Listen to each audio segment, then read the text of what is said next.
What's up, everybody? Crash here. Welcome back to Crash Against the Spread, where we talk about sports from a betting perspective. It is Monday, January 13th, and everybody say happy birthday to my dad. Also, everybody, we've been getting cooked all weekend long, so that's why I didn't do a video. I was working all weekend morning, so I didn't have time to get up and prepare something, and thought you guys wanted to take a break from those basketball picks. So went through the weekend and just kind of watched the games, better myself. Got cooked on NFL. Those last 2 days I did a video was 0-2 day and an 0-3 day. NBA picked up for me throughout the weekend, but that NFL. We were on Denver.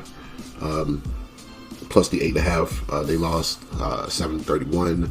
We were on Green Bay plus the 5.5, they lost 22-10, and we were on Tampa plus or minus the 3, and they lost 23-20.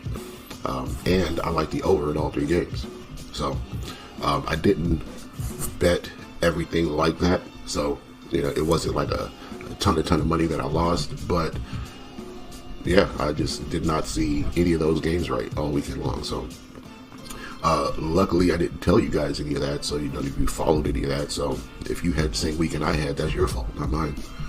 But bouncing back this week, and we're still sticking to NBA for these videos. So first game up today, we have the Timberwolves and the Wizards. Wizards on a back-to-back. Timberwolves fully rested. Nobody new on the injury report for the Timberwolves. Out for Washington is Vucevic, Brogdon, Bagley, and Bay. So Bay and Bagley been out for a while. Brogdon out since last weekend. So looking at these two teams, like I said, Washington is on a back-to-back, 13.5-point home underdogs. They are 5-15 at home, 1-15 on the road. So where they have won these games is at home, but against the Timberwolves team coming off a loss to Memphis, I think they should be able to get up for this game and name their number, but 13 and a half is a lot. So this is in a situation where I really want to take a Washington bet.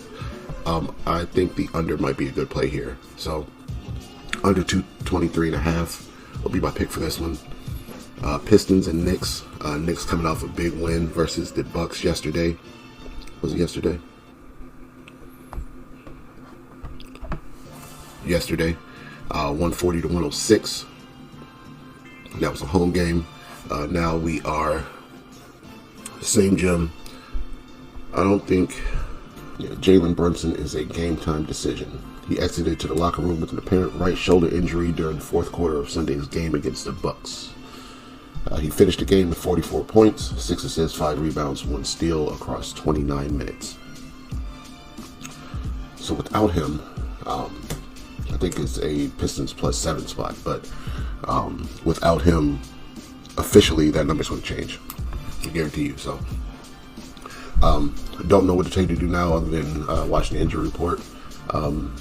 If you don't think he'll play, if you watch that game and you don't think he'll play, I didn't see it, so I was watching football that I was losing. But if you watch that game and you don't think he'll play, I would jump on the Pistons now before that number changes to like a Detroit +5 or +4.5, something like that. New York is on a back-to-back. They didn't have to travel anywhere. The Pistons are scrappy, but Jalen Brunson is their motor. So without him, I'd bet the other side. But that's just a lean because we have no idea what's going to happen right this second. So lean Detroit +7 with no Brunson. Maybe an over with Brunson. Warriors and Raptors. I like the Warriors in this spot. Looking at 5.5, going up to 6 in certain spots. Warriors are about a middle of the road team this year, facing a healthy Raptors team. And looking at the stats, stats don't really show how this team can perform healthy, because they pretty much just got healthy a couple games ago. So I think when did Quickly come back? Like 3 games ago, 4 games ago. Okay, it looks like Quickly's been back for 6 games total. That first game was the Brooklyn game after losing to Boston 71-125 on New Year's Eve. Played a back-to-back and beaten the Nets on New Year's Day. And then they've lost 5 straight games to the Magic, the Bucks, the Knicks, the Cavs, and the Pistons, which is kind of a gauntlet there. Now they're back at home after the last 3 games on the road playing a Golden State team who has a rested Curry, who rested his knee in the last game. I still think this might be a Warriors spot. Warriors have had a couple days off since a grueling schedule where they had 6 games in 8 nights. So now they come out 3 days rest. Curry 4 days rest. I think this is a Warrior spot, but still no Draymond. He's day to day. Still no Kuminga, Podziemski, and Payton. If Draymond plays, I like it better. I'll tell you that. So watch the injury report. If Draymond plays, I like the -5.5. It is going up to 6, so that's indicative of maybe him playing or somebody maybe knowing stuff. But keep your ear to the streets. Next game up, we got Grizzlies at Rockets. This is a rematch of a game that was a couple nights ago. It was the last game that Houston played.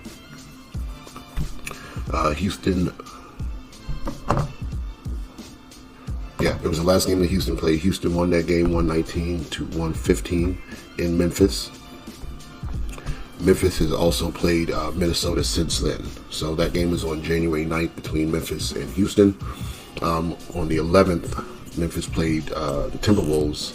They won 127-125. So having this spot probably circled again with quick revenge coming up.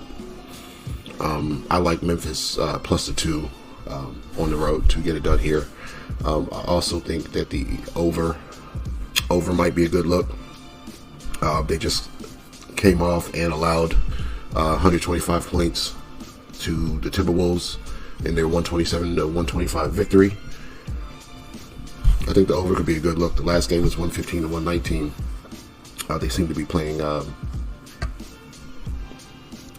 faster pace, healthy. So I like the over, and I kind of like Memphis, but I like Memphis plus the 2 more, I believe. Well, I think I like the over more, actually. There's still a chance that Houston's pretty good at home, so I think I like the over more. But this is a Grizzlies spot for me with a quick revenge with a fully healthy Memphis team. So Grizzlies plus 2 and the over 236. Heat and the Clippers, also Spurs and Lakers. We know what's going on in LA, so bet these 2 games lightly because they might get voided and come back to you. But Heat and the Clippers, I kind of like the Heat plus the 6. I like the way they're playing. I think they're getting in a slight rhythm since that Kings game. So that was the overtime game, the double overtime game. They're 3-0 since then. Like this momentum. I think Heat plus 6.5 is a good look. And Spurs and Lakers, fully healthy Lakers team at home. I like, but we never have a team that's fully healthy. So same 2 guys on the injury report as day to day. Same 4 guys been out. Shafino, Wood, Reddish, and Vanderbilt. Spurs have just Sohan out. Spurs in their last 2 games, 4-6, 7-3 against the spread though. Not playing very many. Like every other game's a close game. So blown out by the Bucks. Lost to Chicago by 4. Lost to Denver by 11. Beat Denver the game before. Blew out the Clippers. Lost to the Timberwolves by 2. And that was a Clippers team before Kawhi came back, I believe. Beat Brooklyn by 9. Lost to the Knicks by 3. Lost to the Sixers by 5. And beat Portland by 20. So, against this Lakers team who is coming off lost to Dallas, bad loss to Dallas on the 7th. They are fully rested. They've had a couple more days off with canceled games here because of what's been going on. So, I think there might be too many distractions for these Clippers and Lakers teams if this game goes on, if these games go on. So, I kind of like the Spurs here too. But like I said the other day, it's just Wemby. It's just Wemby on the Spurs. I don't know if he's not on and he has no help, then, there's nothing you can do. So I'm kind of off that game. But, yeah, just kind of off that game. So what I like for today is the under in Timberwolves-Wizards game. I like the Pistons if Brunson doesn't play. I like the over if he does. I like the Warriors against the Raptors, and I like the Grizzlies against the Rockets, but I also like the over in that Grizzlies game. So those are my looks. Lock those in, let's get this money, and we'll be back tomorrow to talk some more NBA.